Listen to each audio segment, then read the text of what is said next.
da noção, né, ou das várias noções que, no geral, implicamos para tratarmos do tema da liberdade, né.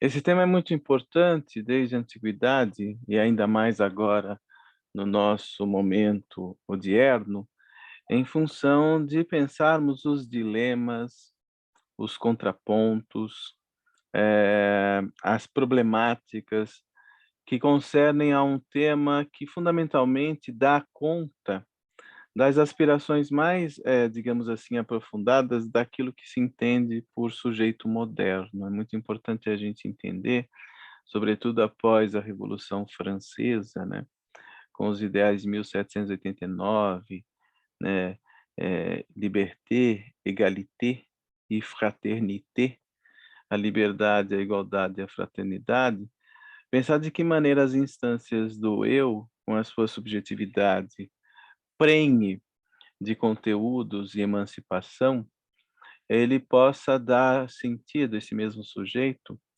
daquilo que tem sido uma reflexão muito produtiva lá na antiguidade a partir do Aristóteles. Eu acho que também os estoicos também refletiram bastante a esse respeito, e de que maneira esses vários sentidos também atravessados no tempo deram-nos ensejo para que nós possamos também dar conta das demandas do nosso próprio tempo, das demandas do nosso presente. Então é muito importante e significativo que esse tema seja, o mais das vezes, recuperado por nós todos, para que a gente entenda os processos, né, os meandros, os caminhos e atalhos, os labirintos por onde essa ideia vicejou, e em muito sentido ela nos conclama para que venhamos a repensar-nos a nós mesmos em relação àquilo que nos cabe desde há muito, quando se pensa o elastecimento da trajetória do espírito ao longo de séculos, milênios, por onde ele se vai a pouco e pouco se exercitando nas vias de emancipação dos valores que lhe sejam caros, que lhe sejam significativos, e a pouco e pouco pertinentes mesmo ao modo como cada um dá conta de si e das suas demandas internas, das suas perquirições mais, aprofundadas, mais intrínsecas. E a filosofia, imagino, tenha para nós todos reflexões bastante produtivas a esse respeito, muito importantes que sejam trazidas e repensadas para o nosso, digamos assim, embevecimento, deleite, quanto reflexões mais acuradas de profundidade. Hã, a gente sabe que há vários sentidos quando se fala de liberdade, há vários sentidos. Eu queria começar por um, para depois tentar dar conta de quanto isso também é muito problemático. Em 1959, nós tivemos um filósofo chamado Isaiah Berlin. Ele escreveu um texto chamado Dois Conceitos de Liberdade. Dois conceitos de liberdade. E lá ele vai desenvolver argumentos a respeito do que seja uma liberdade negativa, uma liberdade positiva, e de que modo esses sentidos nos interessam para a abertura desse tipo, de reflexão. As posições ou as 2 acepções que ele confere, que ele desenvolve, por onde ele se movimenta, foram colocadas em horizonte de contraste, né. Então nós vamos ter que pensar uma liberdade em sentido positivo, uma liberdade em sentido negativo. Então o que vem a ser isso? As 2 posições contrastadas pelo filósofo Berlim, são a liberdade em seu sentido positivo, e nesse aspecto ele quer caracterizá-la como autodomínio, né. Enquanto que a liberdade em seu sentido negativo, é concebida e desenvolvida por ele como não interferência externa, né, como não coerção externa. Então, a gente pode resumir essas diferenças entre as duas concepções da seguinte maneira: a liberdade negativa, correspondendo a um estar livre de, ele vai desenvolver essa ideia, estar livre de, e a liberdade positiva como a um estar livre para, um estar livre de, a liberdade negativa, e a liberdade positiva, um estar livre para. A noção negativa, ela está ocupada em evitar a interferência nas ações dos indivíduos. Mas quais interferências, né? As interferências sociopolíticas ou aquelas propriamente advindas da exterioridade, né? A noção positiva, por sua vez, preocupa-se com as questões eh, concernentes à natureza, quanto ao modo como se exercita o nosso poder ou o nosso potencial de emancipação. Por esse prisma, o Berlim descreve a liberdade negativa como a liberdade política, né? No sentido que é simplesmente a área onde o homem pode agir, sem que ele seja constrangido ou obstruído por outros fora dele. Então, a liberdade política é a área na qual um homem pode agir sem ser interditado, obstruído ou coer coagido mesmo por uma força exterior a dele.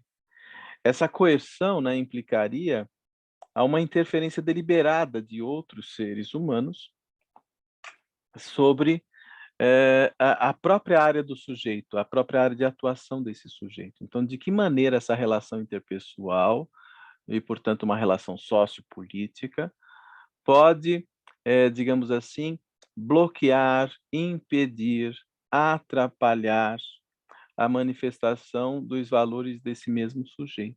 Então, é muito importante a gente entender que, no termo de uma liberdade política, quando outros indivíduos se interpõem, nos atrapalhando para a conquista de uma meta, né, essa interferência é pensada como pela noção mesma de uma liberdade, negativa, né.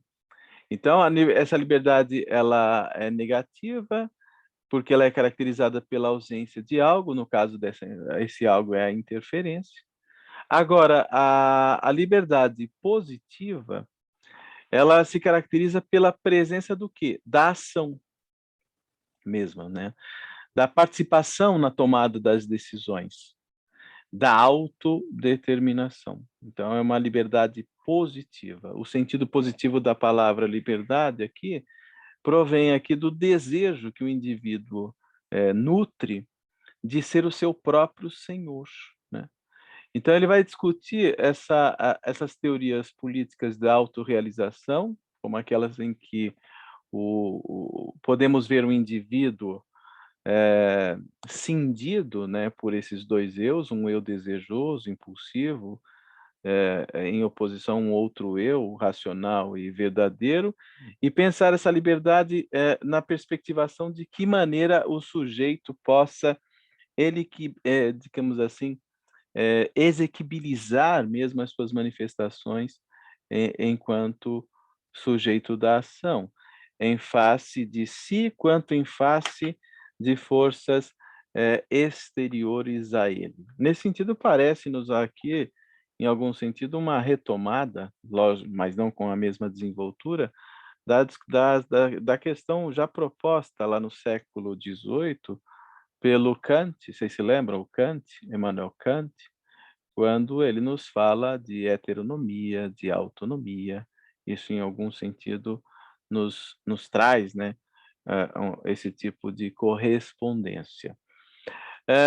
Mas sobre esse aspecto, sobre esses vários aspectos, que não são poucos, poderíamos aqui também, refletir, né, poderíamos aqui trazer à baila da nossa, perquirição filosófica, De que maneira esses questionamentos propostos pelo filósofo lá em 1959 dão ensejo para que algumas interrogações do nosso tempo, do nosso presente, possam também encontrar, vez, voz e lugar.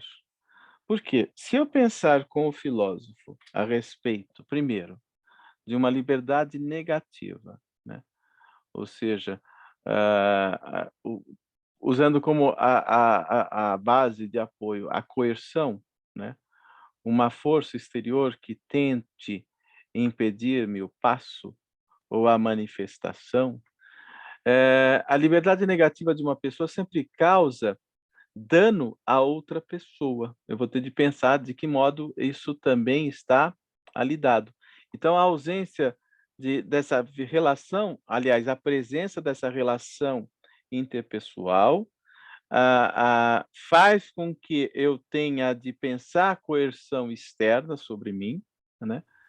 E a liberdade negativa seria a maneira como esse sujeito, ausente dessa coerção externa, poderia se fazer, expressar, fundamentalmente.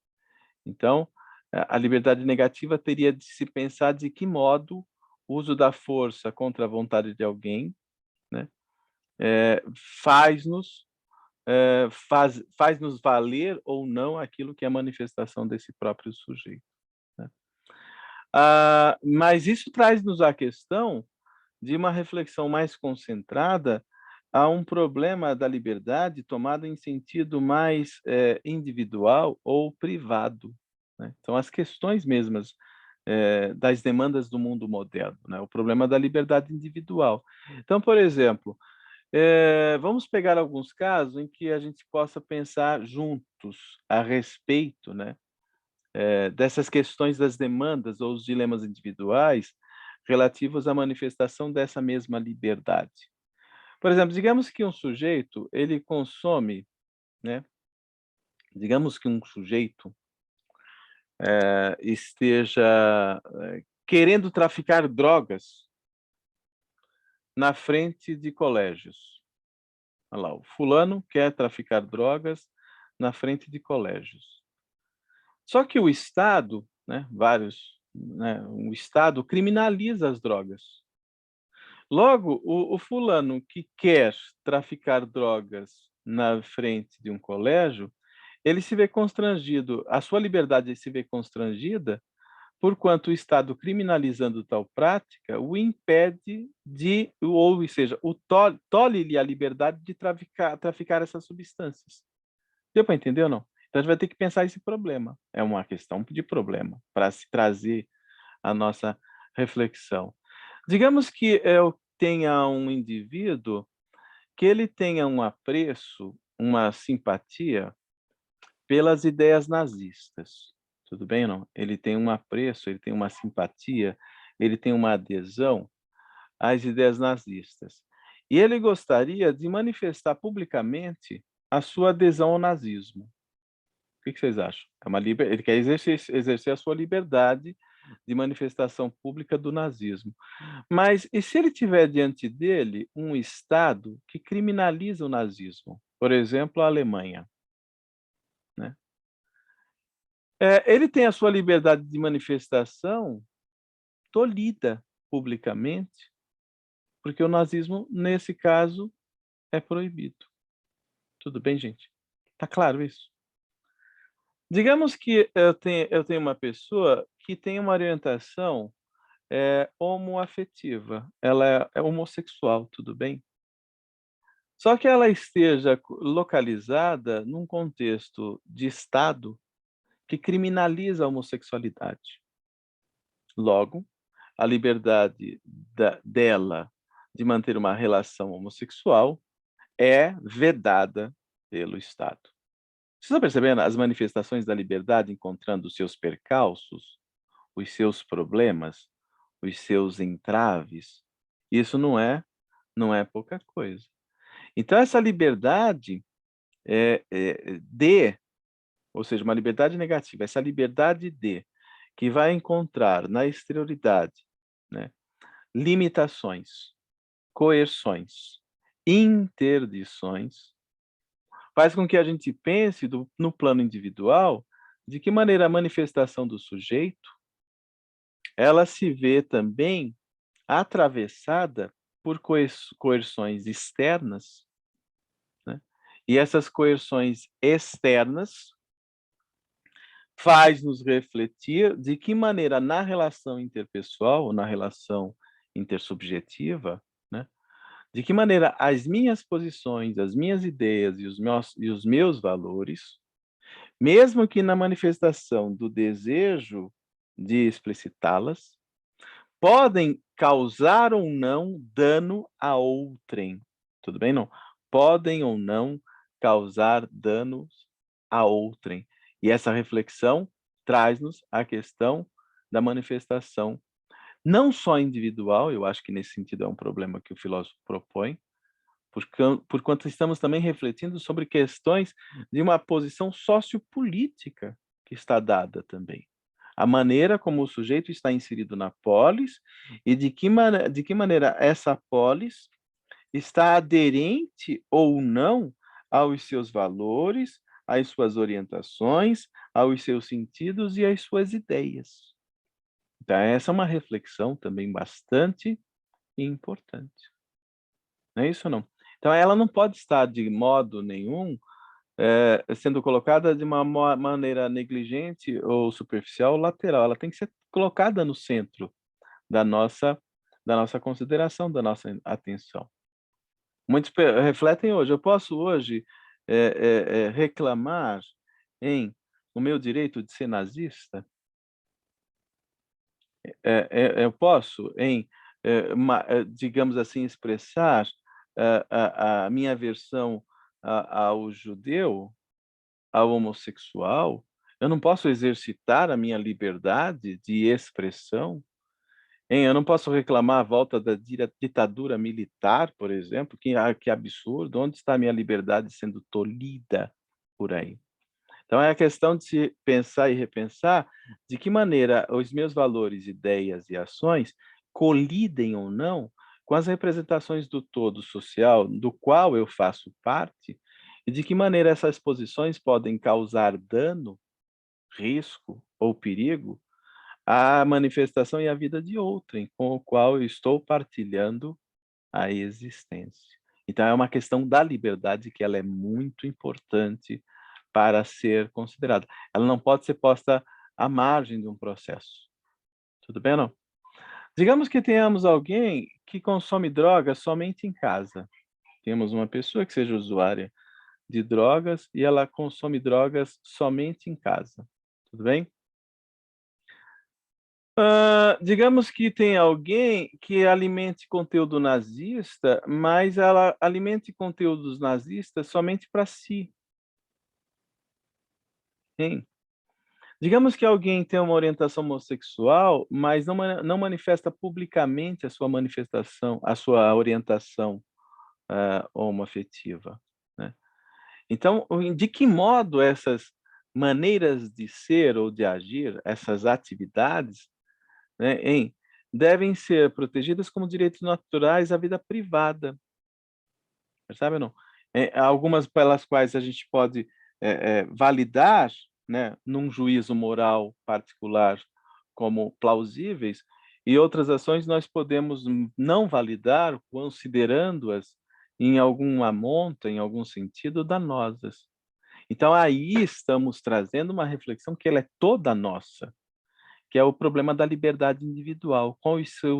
Seriam os seus horizontes, os seus limites, os seus dilemas, os seus problemas. Então, essa é uma reflexão que eu estou trazendo aqui para a gente tentar desenvolver ou pensar juntos, mas não imediatamente respondendo, porque a gente pode, inclusive, trazer sentidos que são diversos e díspares entre nós todos aqui. Tudo bem? Há quem possa ser favorável a uma experiência, contrária a outra e vice-versa, né? Mas são questões de uma liberdade individual que é tomada na sua complexidade, na sua problemática mais, digamos assim, nodal, mais importante, significativa. Então deve haver algum limite ao impulso por coibição de liberdade negativa por parte do Estado, por parte de leis, por parte de, né, são reflexões, desse tipo. A reflexão do tipo da ofensa pessoal, de que maneira as minhas posições, os meus valores e as ideias estão em colisão com valores e ideias de outros com os quais eu partilho da experiência, em a questão da ofensa pessoal. Então, por exemplo, fazem uma piada com o tamanho da minha cabeça, né, fulano é cabeçudo, fulano não é cabeçudo, né. Ou com a minha careca, que eu, no geral, eu tenho sido alvo de muita piada por parte das minhas filhas, né. "Papai é careca". Eh, Qual é o sentido dessa ofensa, né? Alguns falam: "Isso vai poder contar como dano? O dano que eu cause a outrem", né. A questão de: "Ah, o fulano é obeso, não é obeso". A questão do preconceito racial, ofender alguém por ser negro. A questão homossexual, né, eu agredi alguém na Paulista com uma lâmpada na cabeça, porque a orientação sexual dessa pessoa difere da minha, e eu considero a minha normal e, portanto, a dele é patológica, é perturbadora, é negativa e, portanto, merece o meu repúdio. Percebe? Olha as questões da liberdade e o horizonte como essa manifestação de liberdade colide com a vida de relação no qual outros estão também inseridos. E essas reflexões não podem ser, digamos assim, negligenciadas, né. Tudo bem, gente? Tá claro isso ou não? Então essas reflexões estão dadas, de modo muito importante. De que maneira os horizontes das minhas predileções, orientações, preferências privadas colidem com a maneira como estabelecemos o modo de relação com a nossa experiência social, com a nossa, relação mesma intersubjetiva, tudo bem? Hein.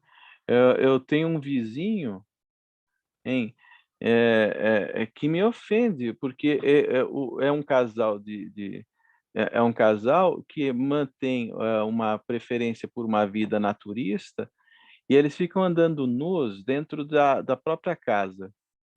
E aí? Ele está no ambiente privado, o que que eu faço? Não, estou brincando, isso não existe aqui não, no meu vizinho não tem nenhum vizinho, só estou trazendo como um exemplo, tá? Não tem nenhum vizinho que se enquadre nesse meu modelo, eu só estou trazendo esse exemplo, hein. Eu sou uma pessoa totalmente do bem e defensora dos animais, mas eu tenho um outro vizinho que tem uma religião que pratica o sacrifício de animais, e isso para mim ofende. Olha, de novo, olha a problemática que não é simples. Olha a problemática que não é uma problemática qualquer. De que maneira o valor religioso do outro, no sacrifício de animais, colide com o meu valor, de que maneira eu posso pensar como aceitável ou não, tudo bem, gente? E aí vai. Então a gente precisa pensar de que maneira o modo como os modos de vida, vamos pegar aqui aquela expressão tomada pelos gregos antigos, a questão da filosofia como modo de vida, de que maneira os modos de vida adotados pelos vários atores da vida social, eles estão colidindo na circunstância mesma numa questão axiológica, numa questão de valor mesmo.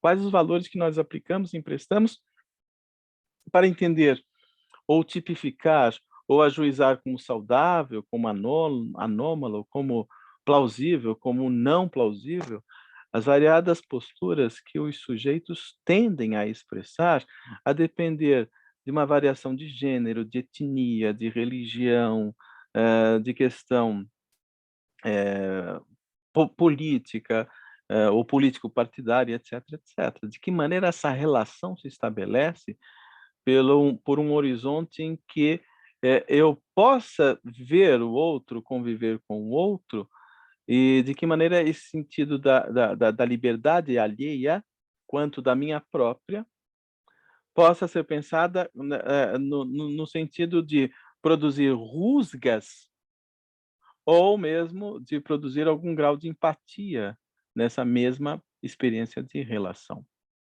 Tudo bem, gente? Então essas ideias são todas elas muito importantes e que precisaríamos, dar conta mesmo, né.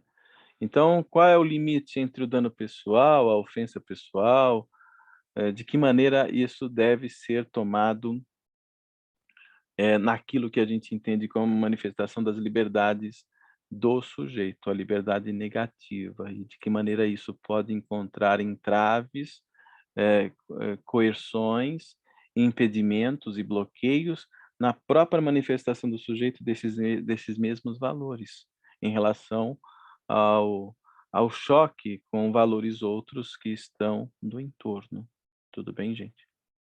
Tudo bem até aqui ou não? Vocês estão percebendo que eu estou trazendo mais problemas e nenhuma resposta? A ideia é essa. Agora, na questão da liberdade positiva, eu posso pensar também as questões de que maneira o sujeito pode ou não dar vazão às suas determinações. Por exemplo, eu encontro alguém, eu conheço uma pessoa que atravessa por um grave problema de depressão. Ela tem depressão. Fale, Miriam. Miriam? Ah, não foi abrir meu microfone. Aí Fale. seria, se você, na liberdade negativa, não sei se seria interessante, eu pensaria, considerar a tolerância, Sim. né? Essa é uma Porque, outra reflexão importante, né. Você sabe porque que há vários sentidos para a gente pensar a tolerância, tem um sentido tanto positivo quanto negativo sim, também, né. sim, tem a tolerância, a intolerância, eu tolero, É, intolero ou não tolero, porque quando mas eu falo: "Eu a tolero o tolerância outro", também na liberdade, ela também é ambígua, porque você sim. vai tolerar uma coisa que não vai fazer bem para o outro, entendeu? E quando você diz: "Eu tolero o outro", você já está em algum sentido dando um ar de reprovação do que o outro Sim, você faz. já tá sendo intolerante. É, eu já não gosto do que ele faz, mas eu tolero, ou seja, a tolerância também tem um grau de animosidade inserida. A tolerância também ela é importante no sentido de pensar que um outro pode ser diferente de mim. Sim, A gente pode ter que pensar também isso. O outro é diferente de mim, ele tem o direito de sê-lo, de manifestá-lo. Então, sim, eu não posso usar a minha régua como a régua que determine toda a esfera de relação, porque o meu valor, ele é apenas um valor dentre outros vários possíveis, né. Então essa é uma ideia importante. A intolerância também tem um grau de animosidade, sobretudo quando a gente pensa o mundo como nosso, né. E, esse é um tema fundamental, você tem toda a razão, e que deve ser tomado no âmbito da reflexão sobre a liberdade, né. Tolerância religiosa, a intolerância religiosa. Eu rejeitar um outro porque ele tem uma adesão de valor de fé que difere do meu valor, tudo bem? Aí eu vou persegui-lo, eu vou me manter distante dele, eu vou achar que apenas eu sou atravessado pela graça, né, e portanto estou iluminado pela simpatia de Deus e o outro, por funcionar por outros modos que eu não, contra os quais eu discordo, eu acho que Deus não está com ele. Eu acho que aí eu estabeleço um maniqueísmo muito perigoso, né, que aliás a gente percebe isso nessas tiranias religiosas, essas intolerâncias que dão sentidos bastante graves, né. De isolamento, de negligência, de rejeição do valor do outro. É o que a gente acompanha agora, por exemplo, na situação gravíssima que a gente vê, da tribo dos Yanomamis, né. Sabe, ou seja, por uma política de Estado, por valores religiosos de protestantes que estavam no governo, eles colocarem uma tribo indígena inteira à míngua, à míngua. Tá certo? É em função de um valor que fez com que essas vidas se perdessem, mais de 500. Então é uma questão muito séria, não é uma questão mas pouca. a questão da liberdade é muito complicado também, Sim, porque se você vai permitir que a pessoa se expresse, e você não vai tolerar a liberdade dela, se ela se expressa de uma maneira negativa, que pode influenciar outras pessoas a se tornarem negativas, até onde vai, ou até onde eu vou tolerar essa liberdade, sim. entendeu? A intolerância, nesse sentido, pode receber da nossa parte, um repúdio. A gente não pode tolerar a intolerância. Sim, É um paradoxo, mas é é um um paradoxo paradoxo, né? importante. Fale, Sidney, por favor. Então, nós temos o livro dos Espíritos para nos auxiliar nisso, Sim, onde ele coloca, né, claramente que aquilo que for prejudicial a mim, devo chamar a atenção do meu próximo, mas quando é prejudicial aos outros, devo não chamar a atenção dele. Está lá no livro dos Espíritos. Devemos sim, quando for prejudicial aos outros. sim. Quando for a nós, devemos ter o bom senso. E aí é que houve aí, né, essa coisa da lei. Existem as leis que regem processos, né, e religiões, aí são outras, É, e outros 500, né? sim. Por isso que a gente traz a discussão sobre as várias posições de Estado, porque a gente entende que, a depender do contexto sociopolítico, geográfico, inclusive, as posições são as mais díspares, sabe, não? E, nesse sentido, a moral, né, as moralidades, no seu horizonte de relatividade, vai nos dar, ao mesmo tempo, pano de fundo para reflexões de um prisma mais universalizante, que é o prisma ético, que eu acho que é o que você está querendo propor para a nossa reflexão. De que maneira a gente Sim, pode trazer a reflexão sobre moral, sobre a ética, de que maneira essa relação ela é estreita, inextricável e pertinente, para que a gente entenda a maneira como as pessoas são, a maneira como nós somos, de que maneira isso nos dá, né, um horizonte que não é nada simples, inclusive, não é nada tranquilo, dessa relação ser estabelecida de uma maneira, digamos assim, humana, de uma maneira comunicativa, de uma maneira de permuta mesmo de valores e ideias. Eu não preciso necessariamente concordar com tudo que o outro espelha. Aliás, isso não acontece. A gente não concorda com tudo do outro. E o outro graças também a tem todo. Deus. Exatamente. E o outro também tem todo o direito de fazer o mesmo em relação a nós outros, né? Mas é importante que a gente entenda de que maneira esses vários posicionamentos, inclusive aqueles mais dilemáticos, conforme eu propus no início da nossa fala, de que maneira isso pode ser um problema para a questão mesmo da reflexão sobre a liberdade, Mas que é, essa reflexão não está relacionada diretamente à compreensão, por exemplo, você colocou de Estado, compreensão da própria lei, do próprio texto da lei, né? sim, Acho que o correto seria o texto da lei. Não é esta compreensão, ou seja, a dificuldade que alguns ou a grande maioria tem da compreensão desses textos, como lidar com essa incompreensão. Talvez seja isso, né, sim. o maior dilema que nós temos, que é E aí é o choque de valores, cultural. né, Sidney? É a questão cultural também. Você vai, por exemplo, mulher em alguns lugares do Oriente, a mulher tem que se cobrir completamente, você não consegue ver o rosto da mulher, ela, percebe? Ela tem um lugar todo ele marcado, circunscrito, a mulher não tem expressão, não tem vez, não tem voto, não tem nada. São valores daquele tipo de expressão de cultura, né, que se chocam aos nossos. Como imagino que eles também, ao olhar-nos, né, do seu lugar, eles também pensem que o que nós espelhamos enquanto moralidade aviltam os valores que eles espelham. Então aí entra uma questão que é também bastante, ela é circunscritiva e ao mesmo tempo problemática.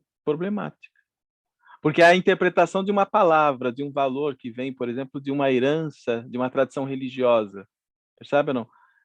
Ou seja, de que maneira esse Estado teocrático assume a interpretação dessa palavra para pensar o lugar da mulher neste horizonte de tamanha limitação, por exemplo. Sabe ou não? É uma questão de uma adoção de lei que nós outros consideramos, pelo nosso prisma, uma lei injusta, uma lei, digamos assim, castradora, uma lei que violenta valores inalienáveis do sujeito. Então, são questões que entram em discrepância mesmo. Aí você pode mesmo fazer uso de uma interpretação, até mesmo teológica da experiência, de vai ver Jesus defendendo as mulheres de público, né, defendendo dos machistas que queriam apedrejá-la, né, propondo a emancipação da figura, da figura feminina de uma maneira bastante emblemática, num símbolo de grande força, sabe? Então, são maneiras como essas tradições são reinterpretadas e que nos fazem, né, digamos assim, refletir de novo o tema mais do que premente relativo à liberdade. Ao Gabriel. Gabriel, por favor. O Gabriel levantou a mão. Ó. Gabriel, abre o microfone. Acabei de abrir. Então, nossa, isso é um assunto profundamente... Cabeludo, né? Nossa, eu nem sei se você concluiu tudo, mas me permite me explanar um pouquinho e vou chegar com a minha pequena conclusão resumida. Eu queria até que você falasse se é por aí, pelos seus estudos também, tá? Mas a liberdade política, a decisão da área de atuação livre do homem, do ponto de vista filosófico, ela deve ser posicionada e deve ser discutida, né? Hoje ela é discutida, mas nos meios acadêmicos, nos meios mais fechados e jurídicos. Quando chega na sociedade, pega a realidade. E aí a coisa é bem diferente, sai do âmbito filosófico, do direito realmente de se expressar como tem que ser. E a gente está num mundo onde, no meu modo de ver, ainda pelo estágio que nós estamos, ainda tem que ter bloqueios de algumas manifestações, né? Pelo estágio ético, moral e pelo estágio do egoísmo, pelo estágio da vantagem que um quer se levar sobre o outro, né? Essas questões do indivíduo ficam realmente no âmbito filosófico e tem que ser discutida. De que maneira Agora, a manifestação da minha liberdade ela está em consonância ou em divergência bastante tensa com a maneira de manifestação de liberdade do outro também. É uma questão social e política de difícil resolução, que traz nos debates em términos, mas que todos eles são importantes de serem trazidos, inclusive. Por mas exemplo, que nos mostra que a ideia de liberdade não é tão fácil assim de ser deslindada. Né? Por exemplo, quem está no comando do poder político de uma nação é um grupo de virtudes éticas e morais ou é um grupo de tiranos? Então, essa é outra questão. Né? Isso não é garantia. Não é porque você é um sujeito que pertence a uma classe dirigente que você seja um sujeito que tem uma moral incólume. Né? Então, isso é muito importante também de se pensar. Vai encontrar chefes de Estado dando maus exemplos, assumindo posturas, digamos assim, posturas tirânicas, posturas belicistas, posturas que atentam contra vidas alheias e que acabam levando, inclusive, essas vidas a um estágio de bastante fragilidade mesmo, né? São posturas periclitantes e violentas. Então, isso é importante tomar, né? De que maneira a classe dirigente tem de se repensar como responsabilidade em função às variadas posições que cada ator sociopolítico assume. Isso é importante.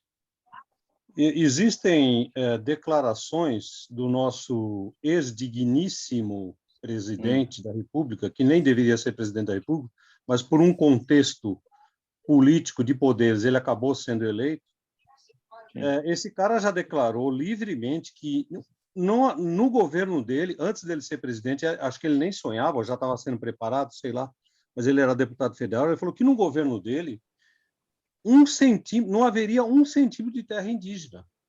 Ele chegou a declarar que a cavalaria americana fez um ótimo trabalho exterminando tribos nos Estados Unidos.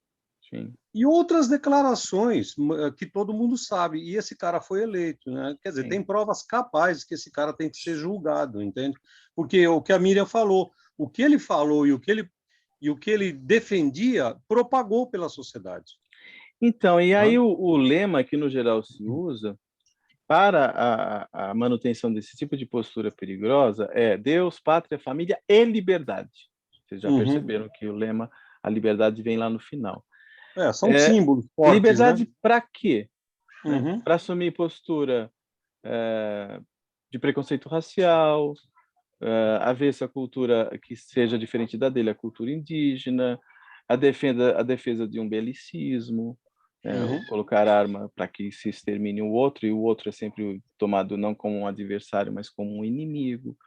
Então, essas são questões importantes para que a gente entenda o porquê que o tema da liberdade é importante aqui agora.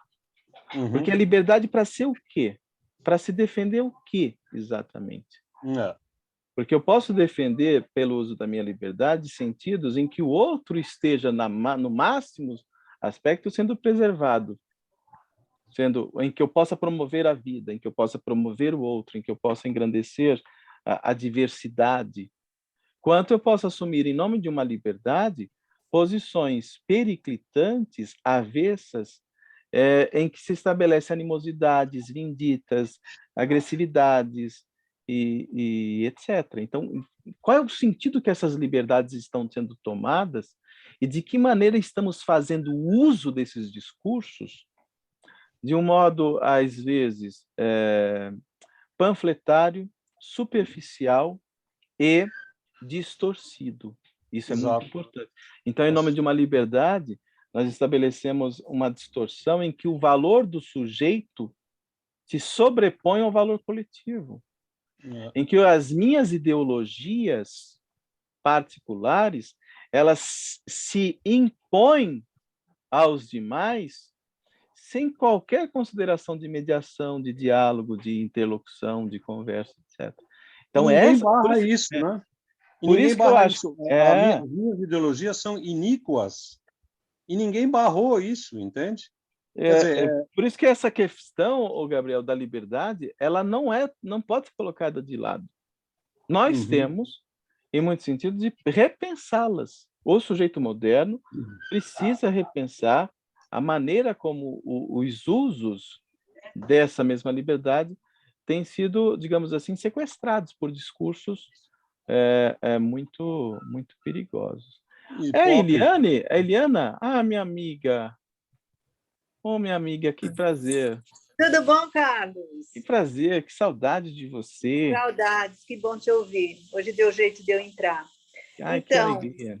A alegria minha. Muito legal a reflexão, e eu fico pensando o seguinte, que dentro da filosofia espírita, a gente tem um conceito de liberdade ligado a direitos, né? Sim. Meu direito termina onde começa o do outro. E aí, ligando isso à frase do Kant também, né? Age de forma que a sua lei seja uma lei universal.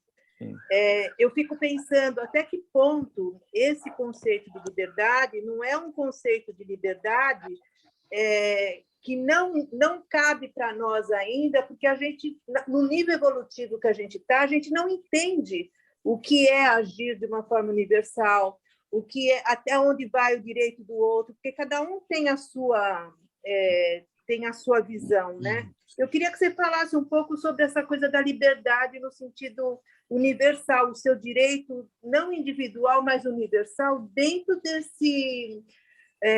dessa escala evolutiva em que nós nos encontramos, que a gente não sabe ainda amar direito, a gente não sabe ainda respeitar direito. Então, quer dizer, a gente fica muito a nível de conceitos realmente, e quando você para refletir sobre a prática de tudo isso, você vê que o que você defende vai até a porta da sua casa, né?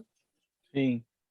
Essa sua reflexão ela é muito importante porque ela nos traz à tona alguns aspectos, não são poucos. A gente precisa falar com calma a esse respeito. Por quê? Quando a gente pensa a liberdade num prisma fundamentalmente privado, os valores estão necessariamente colocados em litígio, porque o seu valor difere do meu, a discordância às vezes entra num lugar intransponível, e aí a animosidade não se resolve. A animosidade.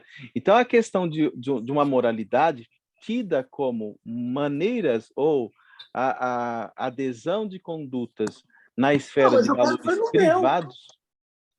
Alguém está com o microfone aberto aí. Quem está brigando aí? Não briguem, não.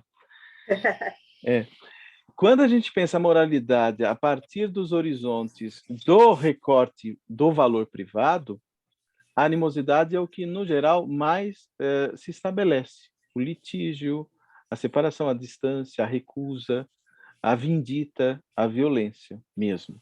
Porque eu tendo a pensar que o conceito de violência ele precisa ter tomado também para esse tipo de reflexão. Quando na relação entre sujeitos eu retiro o outro da condição de sujeito, eu o trato como objeto, e, portanto, não é uma relação entre iguais. Então, na questão da intolerância, se tem esse tipo de valor. Eu não aceito o modo de ser do outro. E por rejeitá-lo, eu o destituo mesmo da noção de direito enquanto sujeito. Então, eu tendo a querer o apagamento dele. Eu quero que ele desapareça. Eu quero liquidá-lo. Isso é muito sério. Essa questão da moralidade privada, ela nos dá o grau, né, do caráter, do teor belicista mesmo, como certos discursos e posturas têm sido colocados no mundo como o nosso. Agora, a reflexão... E até, Carlos, desculpa, o nosso limite... E até o nosso limite em compreender isso em termos universais, sabe? A gente julga a liberdade, a política, o amor de acordo com a nossa opinião, muitas vezes, né? Com a nossa conduta. Por e isso a gente que tem aí... dificuldade justamente de nos amarmos como irmãos, ter essa fraternidade, entender essa liberdade de uma forma melhor, né? É uma liberdade ainda muito interesseira para individual, né? Sim. Por isso que a gente precisa chegar a algo que esteja para além de uma moral privada. Sim. O que está para além da moral privada? Uma coisa que a filosofia chama de ética. O que vem a ser a ética? É alcançar um teor de universalidade no campo das nossas ações em que o outro esteja previsto, fundamentalmente. Em que o nosso valor quanto o valor do outro estejam previstos. Age de tal modo que o horizonte, o caráter das suas ações alcance um prisma de universalidade. Faça ao outro o que você gostaria que o outro, por sua vez, se lhe fizesse. Isso é uma moral de universalidade. A moral de universalidade é o campo da ética. Por isso que é moral ou não a pena de morte? Vai depender. Em alguns estados norte-americanos, a pena de morte é aplicada, em outros não. E qual é o horizonte? O horizonte é de pensar de que maneira a vida do outro me interessa, me move, me toca, fundamentalmente. Então, nós, particularmente espíritas, somos avessos à pena de morte. Por quê? E de qualquer maneira, em qualquer condição, a vida do outro precisa ser tomada como um valor inalienável.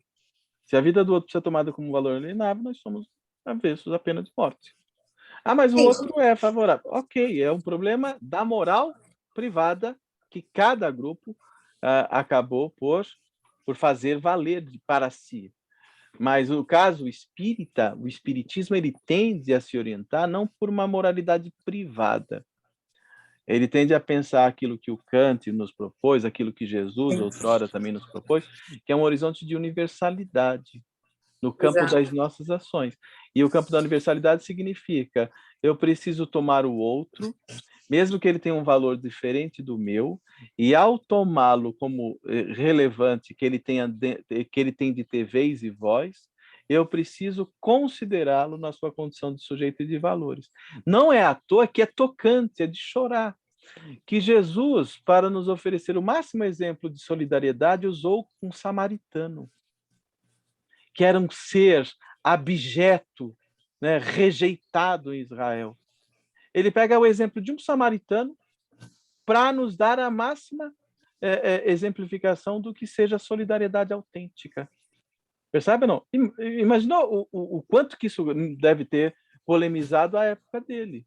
Como assim, o samaritano? Quem foi o próximo daquele que estava caído à margem? E aí o doutor Dalí teve que responder: aquele com quem o outro usou de compaixão. Então ele não teve como, ele nem falou foi o samaritano, ele falou aquele. Sabe? Nem o samaritano faz questão de marcar animosidade. Então, olha Jesus nos dando o exemplo de que a solidariedade não é patrimônio exclusivo de um gueto. Que os espelhamentos de promoção da vida devem ser tomados como uma orientação que seja assinalável para toda a consciência, de todo sujeito que quer se emancipar na sua relação de valores, para além das suas questiúnculas mais, digamos assim, particulares. Ele precisa dar conta disso. Por isso que eu acho que Jesus, nesse sentido, é uma figura filosófica por excelência, porque ele nos dá o máximo exemplo de reflexões do prisma de um amor ágape, de um amor universal, de um amor que, sabe, deveria ser espelhado quanto ele próprio mesmo espelhou na sua fundamental excelsitude, sabe? Então eu acho que é isso que nos chega até hoje. Por isso que ele eu acho que ele é absolutamente uma figura central para que a gente o tome como uma figura de valor. E também, Ele né, Carlos, por Oi. ter ensinado uma liberdade com ética. Não sei se existe liberdade sem ética, acho que existe, né? Porque Sim. Quando você age na esfera individual, você se acha no direito de fazer o que você quiser, né? E eu acho que quando você toma essa virtude num ponto universal, a gente vai ver que não existe liberdade sem ética. Você tem ali aquela coisa do Paulo, né? Tudo eu posso, mas nem tudo me convém. Né? Sim. Você vai precisar nunca perder do seu horizonte de apreciação ética de que para a ética realmente se exequibilizar, para que ela possa se estabelecer, o outro tem que estar sempre no seu horizonte. Se você estabelecer uma moral privada, egocêntrica, solipsista, isolada, você tende a marcar distância. No geral, é isso que se dá, por exemplo, na experiência da intolerância religiosa. O religioso diz: o meu Deus é o verdadeiro, logo o Deus do outro não é. O meu Deus me abençoa, logo o outro está em pecado, em maldição. Então, estabelece esses maniqueísmos que a experiência religiosa tende a produzir um fosso que separa a relação, que impossibilita mesmo a comunicação. Então, a questão dos dogmatismos, dos proselitismos, dos sectarismos, estão dados através de sujeitos que não refletem a verdade em sentido maiúsculo, mas tendem a impor, né, a sua catequese. E, nesse sentido, já está dado que o outro está na escuridão. Então, eu vim trazer a luz para ele, o outro está na escuridão. Está submetido à sua liberdade, né? Isso. A relação já é toda assimétrica. A relação já está toda errada. Porque o outro não está sendo tomado como um sujeito, o outro é um objeto da minha prática catequética. Então, na relação entre sujeitos, um é tratado como objeto, isso é violência. Na relação entre iguais, um é tratado de modo desigual, isso é violência. Na relação entre humanos, um é tratado de modo desumano, isso é violência. Então, a gente não pode perder o horizonte do outro. Se a gente perde o horizonte do outro, a gente inviabiliza a relação humana. Ou aquela relação demasiadamente humana, como deveria, né, ser, fundamentalmente. Portanto, o que eu quero? Eu quero pensar que, fundamentalmente, a relação da liberdade num prisma circunscritamente individual, ela é problemática. Ela é problemática. Porque a gente tem que pensar de que maneira a liberdade também assume uma dimensão política, uma relação de reflexão social. Tudo bem? Sim.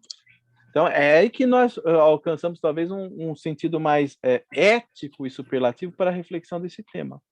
Excelente. Então, a gente pensa, por exemplo, olha, fulano tem depressão. Fulano tem depressão. Esse fulano tem liberdade para trabalhar? Ele pode exercer a liberdade dele para trabalhar? É um problema Não, de saúde. plenamente. Ele não vai conseguir exercer, ele não consegue se fazer no exercício da liberdade de trabalhar porque tem um problema. Não é uma frescura. Tem gente que fala, é frescura. Não é. Falar isso para uma pessoa com depressão, isso é violência. Então, quando a pessoa tem depressão, ela não consegue exercer o seu direito, a sua potencialidade de trabalho, por exemplo. Verdade. Por exemplo, se alguém é analfabeto, fulano é analfabeto, esse fulano está tolhido da liberdade do quê? De ler. Não pode ler um Machado de Assis, não pode ler um Kant, não pode ler, sabe, o que quer que seja. Ele não tem essa liberdade. Então, a questão da educação e da liberdade também está... a questão de saúde e liberdade é uma questão importante. A questão da educação e da liberdade também é importante. Então, fulano que é analfabeto, ele está tolhido da liberdade, né, do exercício mesmo de letramento, de ler o que quer que seja. Isso é muito importante e não pode ser negligenciado. Então, digamos, uma pessoa nasce na miséria completa. Ela nasce na miséria completa. O que acontece quando ela nasce?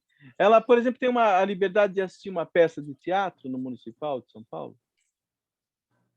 Ela não vai poder, por questões socioeconômicas, de fazer exercício da sua liberdade. Então, a questão social e econômica também tolhe a liberdade de manifestação desse sujeito. Percebe ou não? Então, a gente precisa trazer que não é um tema do sujeito privado. A liberdade tem de ser refletida por prismas mais elastecidos. Certo? Por prismas que considerem o exercício das potencialidades do sujeito quanto às condições para esse exercício. As condições. Então, é aquela coisa da liberdade positiva, da liberdade para. Então, vamos ter de pensar a liberdade nas condições do sujeito fazer, valer a sua inerência subjetiva, as suas potencialidades. Então, isso é muito importante. Né? Então, promover a liberdade, a emancipação do sujeito, precisa ter em conta vários aspectos, e que eles não são poucos. Né? Então, precisamos trazer essas reflexões todas no sentido de o que, em verdade, tolhe o sujeito. O que, em verdade, porque não é só uma questão particular. Precisaremos pensar a liberdade em sentido mais elastecido. Né? Então, se eu não libertar alguém da pobreza, não retirá-la de uma condição social aviltante, eu não vou dar condições para que esse sujeito faça valer o seu sentido de liberdade no sentido humano, que lhe é próprio, que lhe é um direito, inclusive. Né? Lá no Livro dos Espíritos, os Espíritos dizem, é absurdo uma sociedade em que tem a gente padecendo fome. Ou seja, o sujeito não tem liberdade de se sorver do básico. Então, uma sociedade que não tem uma política pública para a promoção da vida humana, do ponto de vista social, essa sociedade ela não é livre. Esse sujeito não é livre. Ele não consegue comer, não consegue ir para a escola, não consegue acessar um posto de saúde. Então, a liberdade desse sujeito está totalmente comprometida em função de contextos sociopolíticos inibidores, castradores, bloqueadores, para que o sujeito, enquanto tal, possa se reconhecer como ator e partícipe uma questão de sujeito de direitos. Então, uma sociedade injusta é uma sociedade violenta, porque tolhe a liberdade do sujeito, inclusive do básico. Alguém levantando a mão? Não estou vendo ainda. Fui eu. Fale, Miriam, desculpe. Você tem também os manipuladores da liberdade, né? Sim. Que falsificam uma liberdade. Você Adulteram, pensa, né? adultera uma liberdade. Você pensa que está sendo liberto ou libertado ou tendo seus direitos e no fundo você não está. Está sendo enganado. Sim. Então ele manipula a liberdade. Esses usurpadores da liberdade são aqueles que se investem de uma pretensão de sequestrar a consciência alheia. Sim, Quando esse sujeito se investe de uma pretensão de querer conduzir outrem, você vai encontrar, por exemplo, a vida religiosa.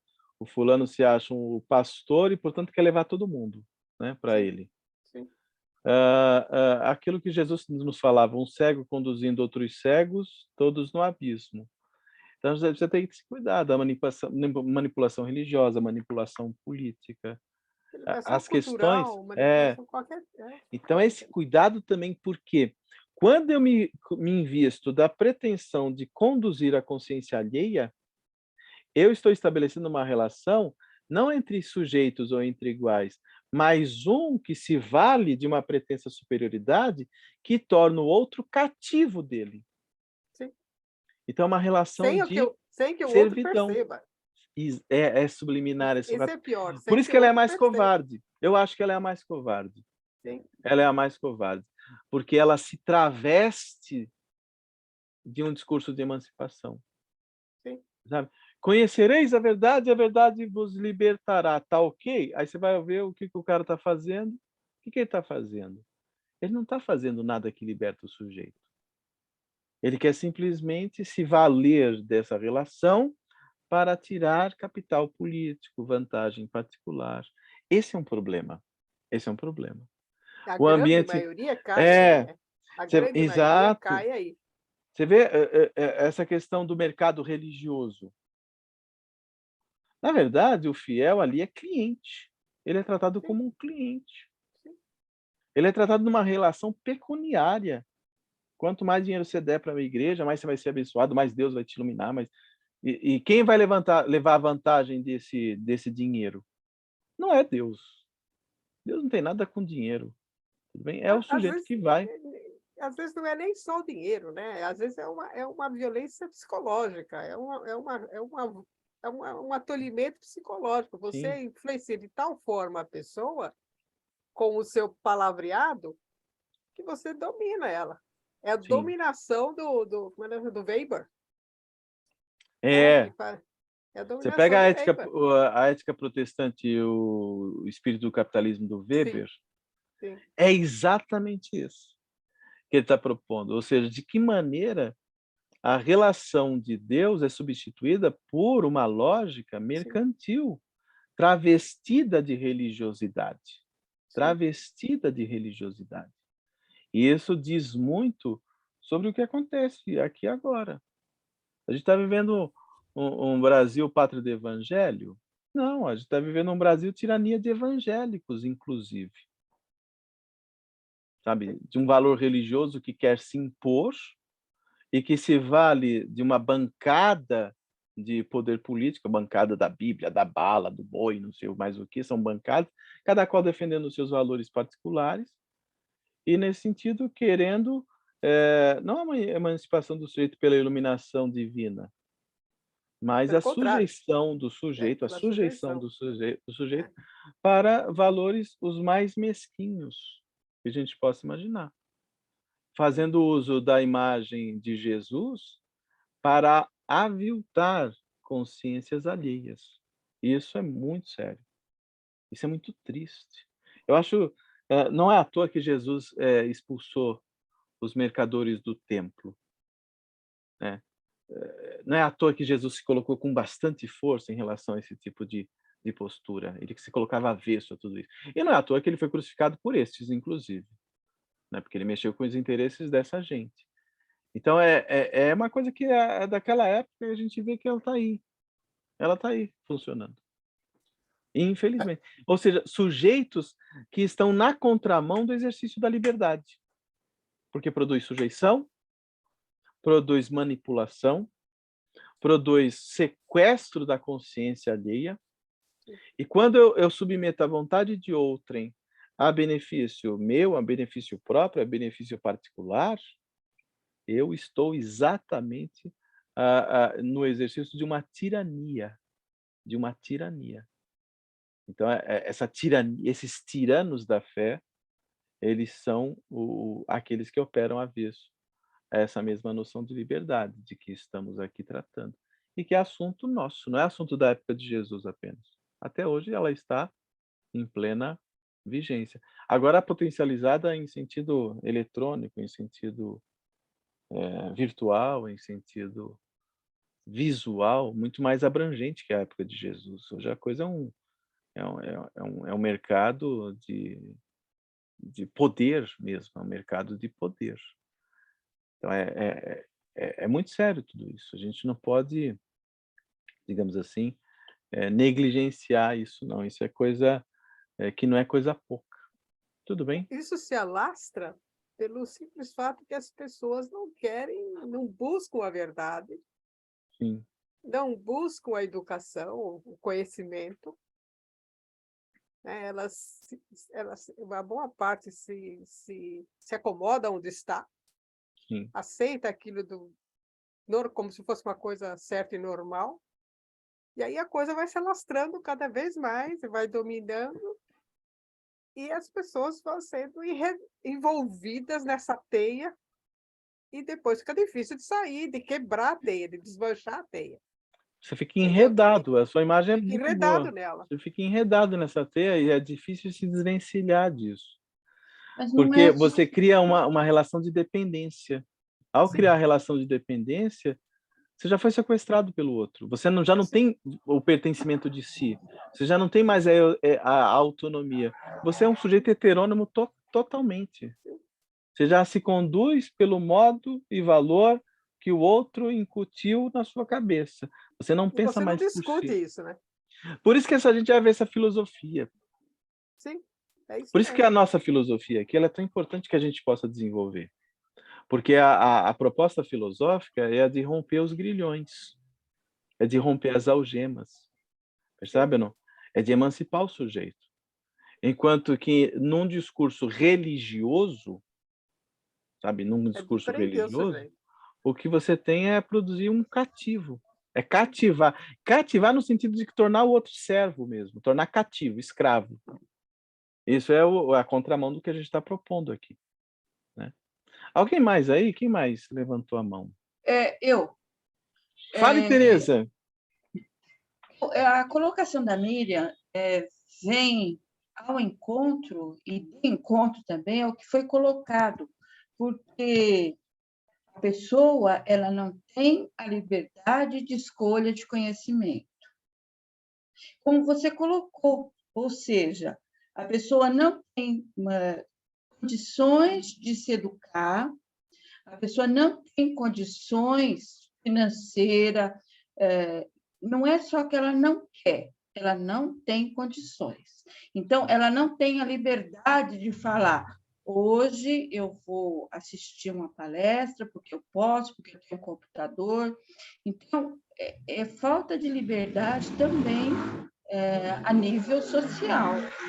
Então, como você colocou. Agora, existem também pessoas que estão acomodadas, né? Aí a falta, como a Miriam colocou, não é falta de liberdade. A pessoa tem tudo na mão, tem um curso de filosofia na mão, de graça, e ela não tem vontade de fazer, né? E isso também que foi colocado pela Miriam, né? Mas aquilo que a Eliane falou também. Eliane? A Eliana. A Eliana. Eliana. A Eliana. Foi aquilo que a Eliana falou também, que é muito importante. A questão de se entender que a gente precisa trazer o horizonte da universalidade através de um prisma de consciência. Ter consciência disso, ter consciência de um valor. Filosofia dá mais trabalho, Tereza. Filosofia envolve entrega, envolve estudo, envolve ficar anotando, ficar marcando o texto, voltando o texto para lê-lo mais de uma vez.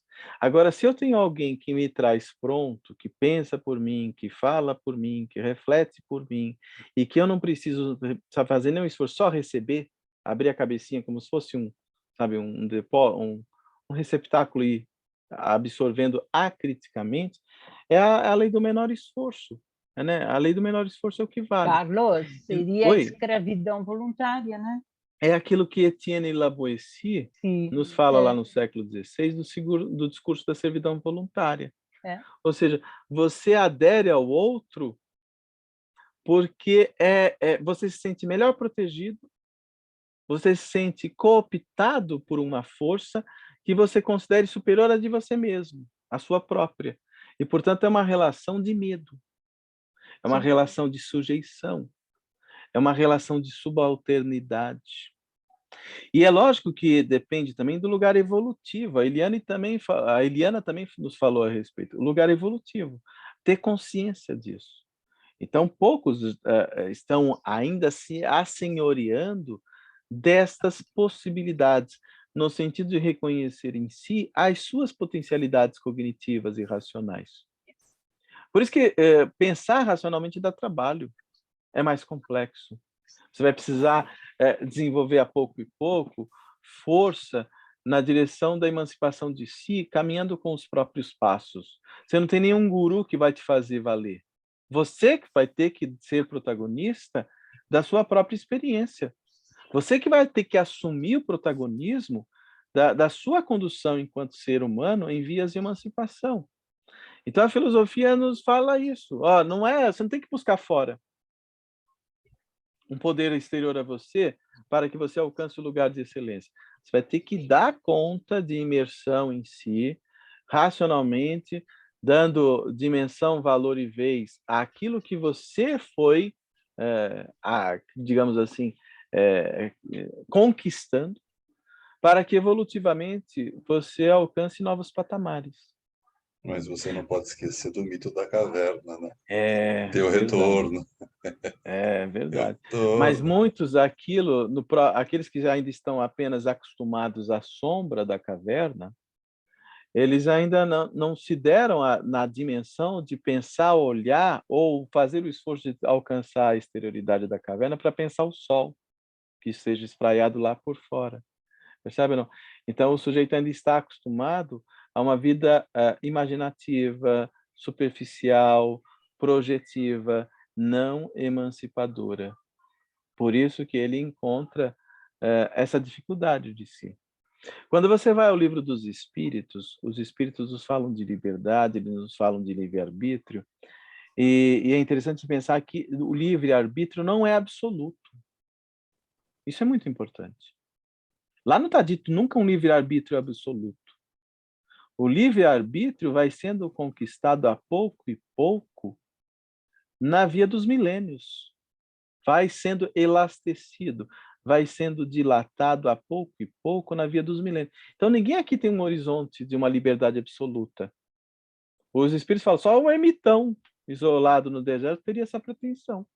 Nós, como seres sociais, né, que temos a experiência intersubjetiva, ou seja, na relação com o outro, na nossa liberdade nunca é absoluta, porque nunca é tirado do horizonte a presença do nosso próximo. Precisamos enxergar-nos para além do nosso próprio ego e considerar os demais que estão implicados no mesmo processo evolutivo. Precisamos uns dos outros. Precisamos dessa via de troca, de partilha. Precisamos dessa junção de forças para que venhamos a caminhar juntos. Percebe? Isso você quer dizer que nós somos ser coletivo? Oi, vamos devagar, peraí. Quem? Fale. Isso quer dizer que nós somos seres coletivos? Nós somos seres sociais. Sociais. Somos seres sociais. O Aristóteles bem disse, nós somos animais sociais. E o Aristóteles tem razão. Enquanto animais sociais, eu não posso nunca negligenciar a presença do outro. Então, para que eu possa exercitar o sentido do amor, eu tenho que considerar o outro como alvo dessa experiência, porque é a maneira de eu enxergar-me a mim mesmo de uma maneira melhor. Fale, Davi, desculpe. O escândalo é necessário, né? O escândalo é necessário para a evolução, né? Mas ai da mão daquele... daquele que fizeram o escândalo. Então, Mas tudo que a gente está falando aqui agora, eu acho que a gente estamos em 23, na época de Platão, eram 4, 5, sei lá, que falavam. É um tijolinho de um tijolinho. Se falar sobre a liberdade num curso de filosofia, é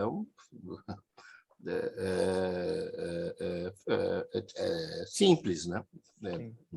Porque as pessoas estão pensando, ainda mais com o espiritismo. E nós falamos até agora tudo sobre matéria. Tudo foi matéria, tudo foi... não falamos nada sobre o amor, nada sobre o espírito. Então, para o espírito não existe nem a liberdade, porque ela é, entendeu? Então, porque não tem a matéria. Né? Então, temos que passar por essas todas etapas da vida. Se a vida é infinita e a vida é eterna, nós vamos passando cada vez mais até chegar ao amor ágape, como você falou. Então, eu por exemplo, eu me intitulo anarquista porque eu sou afim da liberdade total. Eu não preciso do Estado. Eu acho que o homem, quando for extremamente evoluído, ele não precisa ser escravizar ou ser escravo, né? O seu próximo, porque ele tem o amor ágape. Por isso que Jesus fala que são 2 mandamentos. O amor, e os 2 são ligados no amor. Então, ter paciência. Então, espíritas, sejam pacientes. Entendeu? Então, pode demorar alguns milênios, mas vamos chegar lá. Porque ainda quem matou Jesus, ou melhor, desculpa, ainda quem condenou Jesus, entendeu? Está no mando do planeta, entendeu? Estão, sabe, está lá na pontinha da pirâmide querendo mandar ainda, querendo viver a vida eterna, sabe? E Deus é um cara fantástico, né? Jesus, eu acho que Jesus, porque dá uma mexidinha lá, bom, a morte é a verdadeira liberdade, é o verdadeiro socialismo, entendeu? Todos morrem. Entendeu? Por isso que é importante nessa reflexão que a liberdade propõe, a gente marcar que a ideia mesma, ou a noção mesma de liberdade, atravessa necessariamente na reflexão como nós nos emancipamos das nossas próprias constrições, como nos emancipamos dos nossos próprios percalços, a maneira como nós nos deslindamos das nossas marcas de tropeço, de inferioridade, que foram acarretadas ao longo dos milênios. Então, essa emancipação, essa liberdade, ela é processual, ela é lenta, ela é vagarosa, porque ela envolve um aspecto de tomada de consciência que ela não é um fiat lux imediato. É um processo moroso, é um processo vagaroso, que vai exigir uma espécie de reflexão continuada. Filosoficamente, o que a gente precisa fazer? Refletir é fazer com que a coisa volte e encontre, a pouco e pouco, pontos de amadurecimento. Então, a gente precisa revisitar, às vezes, uma mesma experiência várias vezes, para que aquele ponto seja alcançado, resolvido.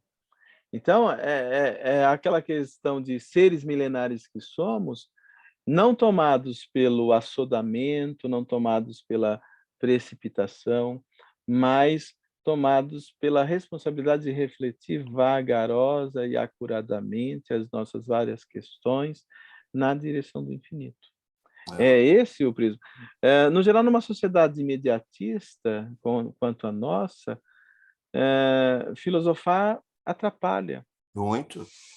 Porque filosofar demanda o quê? Calma, circunspecção, retorno, sabe? Revisitar o mesmo texto várias vezes. E a gente vive numa sociedade das pessoas em urgência, lendo pouca coisa, textos rápidos, informações trazidas por outrem, e, portanto, você acaba sendo muito mais cooptada por esses outros e não cria um pensamento próprio. O que é fake news? Fake news é pensar e difundir o que um outro pensou para que você dilatasse. Entendeu? Não. Você nem se deu o trabalho de pensar se aquela fonte é verdadeira, confiável, mas você achou que aquilo tem alguma plausibilidade, aí você espalha junto. Você espalha junto.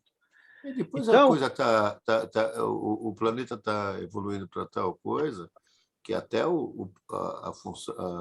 classe do proletariado ela está se extinguindo pela inteligência artificial. Você sim. entendeu? Então, nós temos problemas futuros de trabalho para o planeta, para o povo. Não tem a questão. O planeta está sem trabalho e o planeta está se autodestruindo, né? O homem é um bicho do homem, entendeu? É o lobo do homem. É o Agora, lobo se do você homem. pega, por exemplo, essa reflexão que eu trouxe para você pensar, por exemplo, fake news, gente, é só ler o texto do Kardec falando de obsessão por subjugação. Se você pegar aquele texto que fala de obsessão por subjugação, é quando uma consciência é sequestrada por uma outra exterior a você e você acaba sendo conduzida por ela, certo ou não? E você aceita todos os ditames vindos dessa pessoa, desse espírito. Em fake news é algo muito semelhante. A gente fica aceitando essas várias sugestões que nos vêm, sabe, de uma maneira totalmente acrítica, porque o sujeito, quando está em obsessão, ele perde o senso crítico, ele aceita qualquer coisa, tudo para ele fica, né, plausível, e ele acaba dando prosseguimento a essa onda alienante e alienadora. Então é uma obsessão coletiva. Estamos atravessando uma fase de uma obsessão coletiva. E quando cabeças dirigem outras e cegos dirigem cegos, o lugar da liberdade está totalmente bloqueado. O lugar da liberdade está totalmente impossibilitado. Então, para que nos libertemos, qual é o processo desejável? Conhecimento, a consciência sobre esses processos. O que liberta é conhecimento. Conhecereis a verdade, e a verdade vos libertará. Então, o que liberta é conhecimento, porque o conhecimento nos traz antídotos e precaução em relação às várias mentiras que nos queiram sitiar, que nos queiram cooptar, que nos queiram escravizar. Então, essa é a via. A via é filosófica. De novo, a gente parece estar sempre puxando sardinha, né, para o nosso prato, já que isso aqui é um núcleo de estudos filosóficos. A via de emancipação é a via da racionalidade. O dia que... Nós não Fale. temos um pensamento ético homogêneo, né? Sim. Para a gente alcançar tudo isso que estamos falando, vai ter que caminhar para esse E pensamento demora. homogêneo ético, universal, né? E como a gente é espírita, a gente sabe que a gente, né, é multissecular, né? Então vai ter que ter paciência, não vai ser para agora também. Não podemos negligenciar a nossa ação aqui agora. A gente não pode Já é um desistir. despertamento, né? Mas a coisa é processual. Sim. É processual.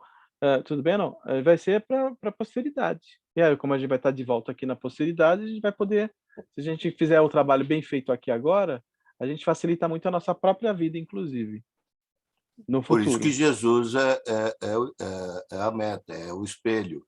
Ele já passou por tudo isso que nós passamos. Sim, entendeu? sim. Ele já passou por tudo isso. É essa a ideia. Então, chegou ao ágape, chegou ao máximo. Né? Por isso, Davi, que eu, particularmente, eu me vejo com a necessidade de trazer essas questões mais problemáticas para a nossa reflexão, porque eu acho que é com elas que a gente precisa lidar melhor, porquanto elas estão aí o tempo inteiro nos ocupando a via da experiência. Percebe ou não? A gente precisa trazer os assuntos, inclusive os mais polêmicos. É o que eu tento fazer, né? Não sei se vocês curtem muito o que eu faço, mas eu procuro trazer a polêmica dessas coisas todas para que a gente possa enxergar o que está aí diante dos nossos olhos. Então, quando eu sou um crítico do movimento espírita igrejeiro, como o Herculano também o era, né? Eu estou preocupado com isso. Eu estou preocupado com isso. Ou seja, um movimento espírita igrejeiro atrapalha mais do que ajuda esse processo de consciência. Porque cria um rebanho, uma mentalidade de rebanho. E não é essa que a filosofia propõe. Sabe, não? Essas figuras que estão aí produzindo esse religiosismo piegas, porque uma coisa é religiosidade, outra coisa é um religiosismo piegas. Sabe, não? Essas desinformações tomadas como mediúnicas e que vêm assim de uma forma totalmente acrítica e são difundidas à torta e à direita porque o médium é famoso, eu me vejo na urgência de denunciar aquilo que o Erasto falava a Kardec. Precisamos denunciar esses tartufos, essas tartufices, que estão também muito em voga no movimento espírita. Mantendo Então, esse conceito de punição do outro, né? Sempre é o outro que esse discurso de culpa, esse discurso de punição, esse discurso de dragões, criptógamos carnudos, sabe, umbral com cerca elétrica. Gente, não dá, não vamos entrar nessa não, sabe? Aí você vai ver lá o Robson Pinheiro vem falar de dragão, que viagem, sabe? Dragões, não sei da onde. Aí você vai lá, sei lá, André Luiz vem falar de condomínio eletrificado no umbral. Ah, gente, não dá, eu não consigo, sabe? Essa coisa de culpa religiosa, esses jesuítas do além me cansam também, eu já não estou com paciência com eles, eu tô me perturbando por causa deles. Então, mas eu preciso fazer. O Kardec, eu penso, não sei, posso estar equivocado, inclusive. Eu acho que o Kardec, diante disso que a gente está vendo aí hoje, falaria, gente, não dá. Eu prefiro o Kardec. com essa história do igrejismo, né? O pessoal da USE sempre fala isso, né? O Herculano Vamos tem ler razão. mais Kardec e Sim. menos, né, romances espíritas e ler mais Kardec, né? Se basear em Kardec. Então, você vê o tempo inteiro, pessoal, ovoide do André Luiz, criptógamo carnudo do Rosten, dragões do Robson Pinheiro. Gente, vai... Fixação de mistificação é essa?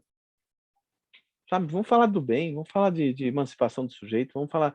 Não vamos ficar inventando essas conversas, não. Sei lá, eu acho que é mais produtivo. Não sei, gente, me perdoem mais uma vez. Estou sempre pedindo perdão, estou com essa culpa religiosa. É verdade. Isso é igrejismo. Igregismo, total. Obsessão, né? É isso, eu também penso nisso, eu também acho que seja isso.